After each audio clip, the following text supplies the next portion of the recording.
اللواء احمد جاد منصور مساعد وزير الداخليه رئيس اكاديميه الشرطه. اهلا بحضرتك يا فندم وكل سنه وحضرتك طيب. اهلا بيك واهلا بكل الحضور. اهلا بحضرتك. يعني احنا عايزين في البدايه نشكر حضرتك على التنظيم الرائع ده والمجهود المبذول الكبير جدا اللي شاهد بيه كل من هو متواجد معنا اليوم. والله اللي انا عايز اقوله قبل ما نبتدي الحديث ان هي دي مصر، هي دي قيمه مصر، هو ده شكل مصر، هو ده العمل الصادق، هو ده اللي حضرتك شايفه وكل الناس بتشيد بيه. احنا لما بنشتغل بنعمل اعلى حاجه في العالم. اتفضل. سيادة اللواء، يعني اما بطوله بالحجم ده 26 دوله اوروبيه وعربيه وهذا التنظيم الرائع وهذا الجمهور الكبير والضيوف اللي من جميع، والنهارده الجمعه ونحن نعلم معنى يوم الجمعه في القاهره، دي ثقه زايده او يعني اهتمام كبير واتقان رائع عشان تخرج بهذا الشكل. والله هي البطولة دي هي البطولة الدولية للفروسية، وزي ما حضرتك قلت بيشارك فيها 26 دولة أوروبية وأفريقية وعربية، بالإضافة إلى الفرسان الوطنيين عندنا من عدد من الجهات والنوادي. بيشارك فيها 260 فارس، واحنا في منتهى السعاده ان احنا عندنا في اكاديميه الشرطه الميدان الفروسيه الاولمبي. واما اقول الاولمبي حضرتك عارف انه بيبقى اعلى من المواصفات الدوليه اللي بيسمح ان هو يقام فيه اعلى البطولات في العالم. لما يجي لي مع اول دوره دوليه 26 دوله، لا دي رساله قويه جدا ورساله ايجابيه ان البلد بخير والاستقرار موجود والناس موجوده وراحت زياراتها وراحت في الهرم وغير الهرم وشافت ان الاستقرار موجود. وهم اما رجعوا حتى قالوا يعني امال فين اللي احنا بنسمع عنه، فين وفين وفين؟ مصر كبيره ومصر بخير ومصر استقرار.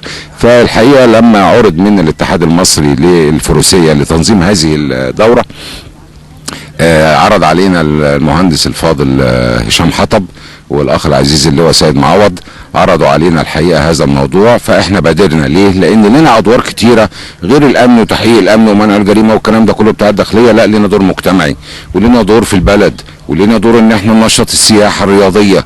فبادرنا على طول بالعرض على معالي الوزير السيد الفاضل محمد ابراهيم. سيادته فورا قال مش موافقه وبس، لا موافقه وجميع التسهيلات. ليه؟ لان سيادته عنده البعد العالمي والبعد الدولي وعنده الرؤية المتكاملة ان احنا بنساهم كوزارة داخلية في احياء السياحة العربية، وبنبعت رسائل لكل العالم اللي بيصور دلوقتي بكل الكاميرات اللي حضرتك شايفها دي ان مصر بخير، مصر بخير. حتى وانا بتكلم اهو الفارس اللي عدى دلوقتي لا عمل اخطاء ولا تجاوز الزمن، يعني في بشرة خير موجودة في كل حاجة ان شاء الله. اللي هو يعني لما يكون في 7 وزراء موجودين معانا النهارده، وزارات مختلفة بقى، ده كمان غير وزارة الرياضة ووزارة الشباب اللي هي ممكن تكون معنية بهذا الامر.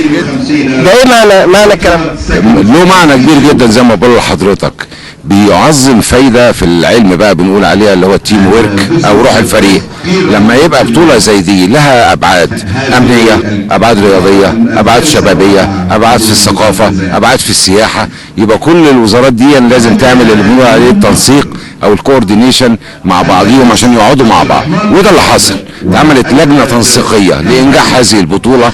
عشان كده بقت على اعلى مستوى، الناس قاعدة منبهرة جدا بهذه البطولة. يبقى ده بيعكس معنا لما نعوز ننجح نشتغل صح وننسق مع بعضينا صح، عشان التنسيق ده كل واحد بيقدم احلى ما عنده، بنبقى كلنا حلقات مع بعضيها كده، تلاقي المنظر اللي حضرتك شايفه ده وتلاقي الرضا بتاع الناس بره قبل جوه. سيادة اللواء، ايه كواليس اعداد البطولة؟ لان ده مجهود كبير جدا وبيستغرق شهور وكفاءات كتيرة وايدي عاملة كتيرة. الكواليس بقى احكي لنا ازاي تمت الفكرة وازاي تم الاعداد ليها.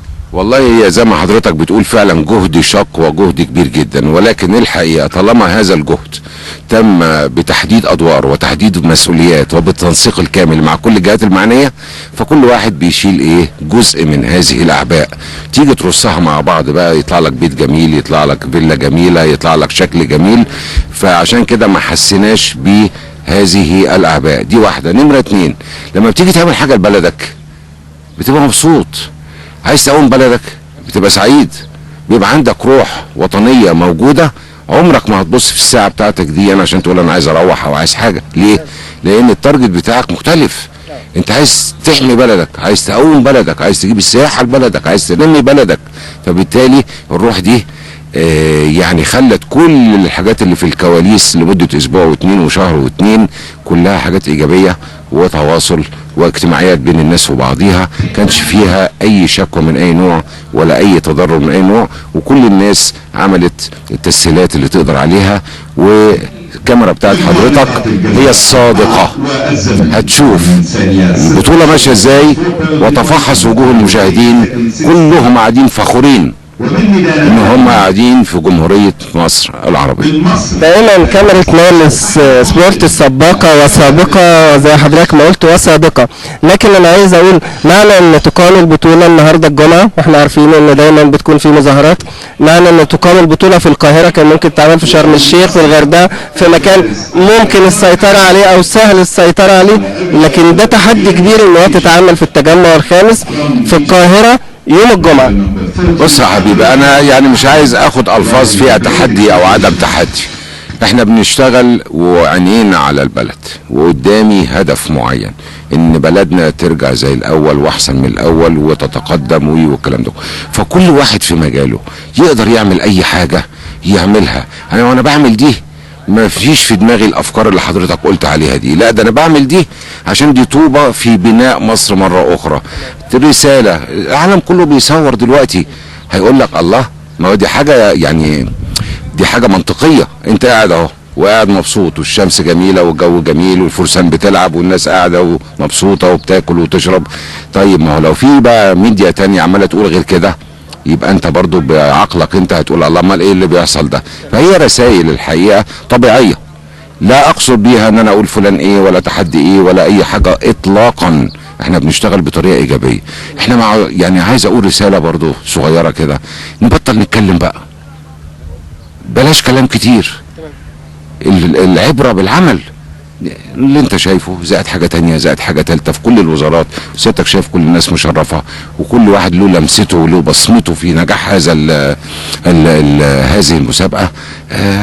يبقى نخلينا بقى نطلع كده ومحدش يقعد يبص لورا ولا يعمل حساب لحاجة، لا احنا كلنا كده عايزين مصر تبقى بخير. نخلينا في ضيوفنا اللي جم بقى النهارده وفي البطولة القوية الكبيرة دي، وانطباعاتهم ايه وحضرتك لمست منهم ايه يعني وجودهم معانا في مصر في هذه الظروف؟ اولا والله يعني هم الساده ضيوف ما بين وطنيين او مصريين وما بين اخوه اشقاء عرب من واحنا يعني لو الكاميرا بتاعت حضرتك تجيب من الكويت الشقيقه ومن مملكه البحرين ومن المملكه السعوديه ومن الامارات ومن الاردن، وكل التحيه ليهم الحقيقه على دعمهم لمصر في هذه المرحله الفارقه. وكلهم موجودين من كل الاجناس زي ما حضرتك شفت، وانا بسلم عليهم الصبح الانطباعات ايجابيه جدا، في حاله من السعاده، في حاله من الثقه، في حاله من بارقه الامل موجوده، في حاله من الانبساط، عوده الامل مره اخرى. كل دي انطباعات جميله جدا، ويا ريت حضرتك تسجل مع كل الاطياف من الناحيه الاوروبيه، في ناس من افريقيا، في ناس من الدول العربيه. اتمنى ان حضرتك تسجل معاهم، هتسمع منهم الانطباعات اللي انا قلتها لك. ان شاء الله متواصلين معاكم طول اليوم. بشكر حضرتك جدا على هذا المجهود الرائع، وتحيه خاصه من نايل سبورت وتحيه خاصه من جماهير الرياضه المصريه. ده هو انا اللي بشكر حضرتك وكل الساده الضيوف، لان زي ما بنقول في الكوره اللي ما فيش جمهور يبقى ما فيش اجاده او حاجه زي كده. الجمهور ده هو اللي مخلانا يعني ان احنا نستشعر ان احنا عملنا حاجه الحمد لله كويسه لبلدنا. شكرا سيادة. وجه جديد هيقدم الحفلة او هيغني في الحفل، ودي هنختفى بقى في ظهور قبل الظهور الرسمي. تعرف بيكي مريم اعتقد. مريم. مريم مين؟ مريم حمدي. مريم انت هتغني دلوقتي في الحفلة صح؟ ان شاء الله. محضرة ايه؟ محضرة اغنيتي حبيبتي يا مصر ان شاء الله. نسمعها بقى كده، يبقى انفراد لينا نايل سبورت قبل الحفلة. لا مفاجأة. احنا اللي هنذيع برضك، واحنا اللي هيبقى انفراد عندنا، احنا الوحيدين اللي على الهوا. خليها مفاجأة. قولوا لنا مقطع بس. ما شافش الأمل في عيون الولاد وصبايا البنات، ولا شاف الأمل سهران في البلاد.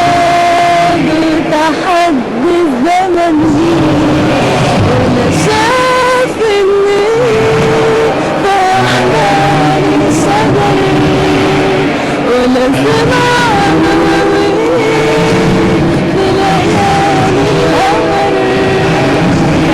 حلو قوي. انا بشكرك جدا انك يعني لبيتي دعوتنا، وبشكرك جدا ان انت قبل ما تغني للحفله غنيتي النايل سبورت.